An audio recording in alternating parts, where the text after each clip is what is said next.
Hi everyone, this is Mrs. Kirk. Thank you for joining me today for my 6th day of my polar units.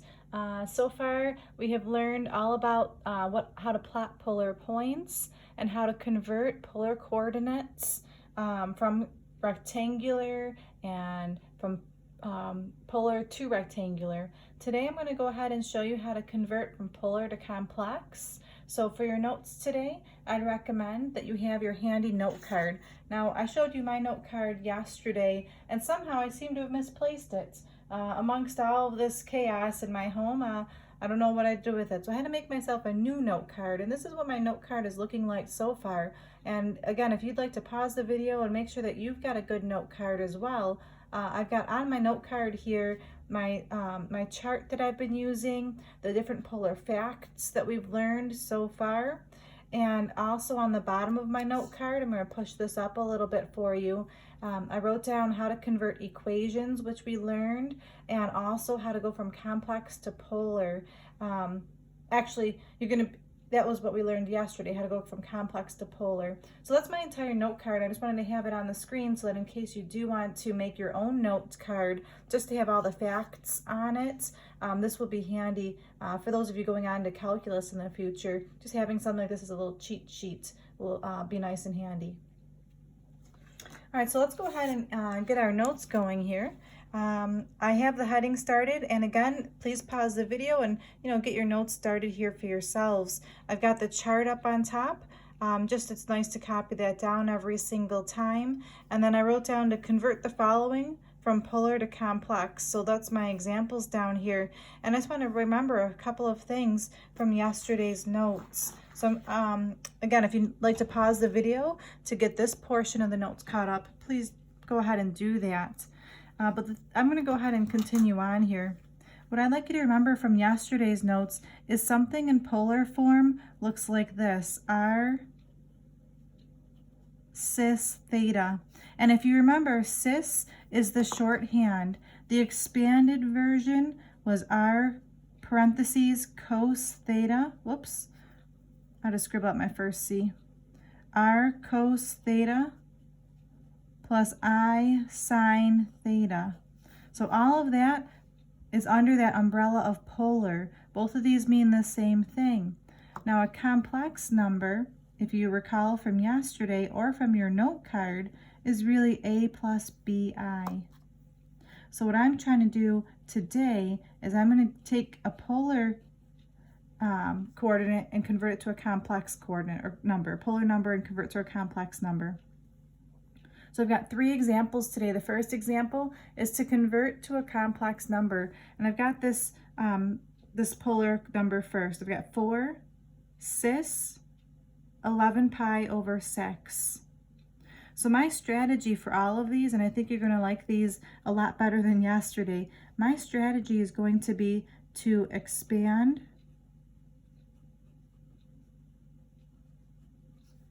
and reduce. So there's a very minimal amount of formulas to know for today. I'm using my daughter's little fancy Nancy highlighter here. I'm just going to highlight, expand, and reduce. That's the main idea for today. I don't know about you, but I really do enjoy taking my notes in different colors. It just kind of brings them to life a little bit. Notes can be a little bland sometimes, so that's why you see me using so many different colors. All right, so I want to expand this. So the first thing I'm going to do is recognize that this can be expanded to be 4 parentheses cosine 11 pi over 6 plus I sine 11 pi over 6. Now from here, what I'm going to suggest is let's evaluate this. We've done this a lot this year. The cosine of 11 pi over 6 and the sine of 11 pi over 6. I'm going to do a little bit of work on the side. So I'm going to go ahead and plot where 11 pi over 6 is. Can you do that? Draw a set of axes and plot where you think 11 pi over 6 would be located. Maybe pause the video and see if you've got the right quadrant. I'm going to go on. 11 pi over 6 is a little bit less than 12 pi over 6. So that means it's going to be in quadrant 4.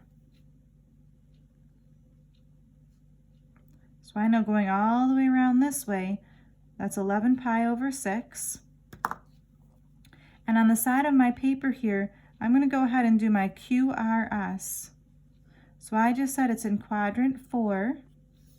The reference angle is the angle between the x-axis and my terminal side. Well, this is 11 pi over 6. This is 12 pi over 6. So this little bit must be pi over 6. And for the signs, I've got two problems I'm working on. I'm working on cosine and I'm working on sine. So let's go ahead and use it. All students take chemistry. I'm in quadrant 4. So I'm going to match that. Cosine in quadrant 4, what do you think? You're right, cosine in quadrant 4 is positive. How about sine in quadrant 4? Sine in quadrant 4 will be negative. So I put both of my problems, my cosine and my sine, in my same QRS setup here, just to save me a little bit of work. All right, so now what do? I'm going to rewrite this as 4 parentheses. I've got positive cosine of pi over 6 plus I, and then this one will be negative because it's sine, so parentheses negative sine of pi over 6. So all I did right there was I rewrote the cosine of 11 pi over 6 as the cosine of pi over 6. And I rewrote the sine of 11 pi over 6 to be negative sine pi over 6. And I got these from my QRS over here. Well, now what do? I can look at the top of my notes, or I can look at my chart here and figure out what is the cosine of pi over 6. Well, the cosine of pi over 6 is really 3 pi over 2. And then I can figure out what is the sine of pi over 6. The sine of pi over 6 is 1/2, and I'll be putting a negative in front of it. So the next thing I'm going to do is substitute those values in. So I've got 4 parentheses. The cosine of pi over 6 was radical 3 over 2 plus I, and negative. Now the sine of pi over 6 was 1/2. Now what do you suppose I do? Well, usually when I see a number in front of parentheses, that's going to signal something for me. What do you guys think? Good job. You want to distribute that 4 to get a good final answer. So let's see. 4 times radical 3 over 2 is really 2 radical 3. 4 times negative 1/2 is really negative 2. And I'll put an I at the end of the number this time. So just to recap, is this a complex number? A complex number is A plus BI. I've got an A, I've got a BI. I don't have any more sine and cosine in the problem, so this is finished. So this is a complex number. And again, it might seem redundant, but I'm just going to keep writing these things down to help me remember this. This is not easy material. You guys are learning some pretty difficult concepts here. They're very abstract. I'm really proud of you for trying your best. So I just keep writing these things down so that I can try to remember them. Okay, so now that you've seen one, let's go ahead and see what you can do with question number 2. Same directions. This time it's 10 cis 2 pi over 3. And what I would recommend at this point is for you to actually pause the video and see if you can complete this question, and then just maybe fast forward and see if you got the same answer as me. Because this question is just like number 1. So again, try it on your own. I'm going to go ahead and keep on going. Let's see if you got this right. So the first thing I'm going to do is expand the problem to be 10 cosine of 2 pi over 3 plus I sine of 2 pi over 3.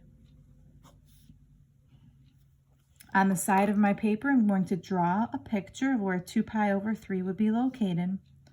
Well, I know 2 pi over 3 is a little bit smaller than 3 pi over 3. So that means it's going to be in quadrant 2. So this is 2 pi over 3. Let's see, so on the side of my paper, I've got my QRS. This is in quadrant 2. The reference angle is this piece here. If this is 2 pi over 3, this must be pi over 3 to make that a full 3 pi over 3. So the reference angle is pi over 3. And for the signs, I'm going to use that all students take chemistry. I'm in quadrant 2. So in quadrant 2, cosine, let's see, cosine would be negative in quadrant 2. And sine in quadrant 2, sine in quadrant 2 is going to be positive. Did you get that right so far? If not, this would be a good time to just pause and make sure that you make your corrections. Now I'm going to go back and plug in what I know. I know that the cosine of 2 pi over 3 is the same thing as negative cosine pi over 3. And then plus I. Now let's see, the sine of 2 pi over 3 was equal to positive sine of pi over 3. Now I'm going to go ahead and refer to my little chart here and go ahead and do my conversions. So let's see. The cosine of pi over 3 is really 1/2. And the sine of pi over 3 is really radical 3 over 2. So I'm going to use these fractions and substitute them in. So I have 10 times negative 1/2 plus I times radical 3 over 2. The last part you want to do is distribute that 10. So my final answer is negative 5 plus 5 radical 3 I. How'd you do? Did you get it right? Awesome. I really hope that you were able to follow my notes well and were successful with that question number 2. I've got one last question for today. Thank you so much for following along. I'm always so proud of you. You're doing such a great job doing this. Learning on your own is not easy. Here's my last question. 7 cis pi. Again, maybe pause the video and see if you can get this. I'm going to go ahead and continue on. 7 cis pi. I'm going to expand this to be 7 times the cosine of pi plus I sine pi. On the side of my paper, I'm going to draw where pi is. Well, that's pretty nice. Pi is right here on the axes. So if that happens, if it's on the axes, we call that a quadrantal. And we actually use this coordinate, -1, 0. That's what the coordinate is. So that's telling me that cosine is really -1 and sine is really 0. So it's a little different than the last two. I don't need to do any QRS in this question. I'm going to write that on the side of my paper.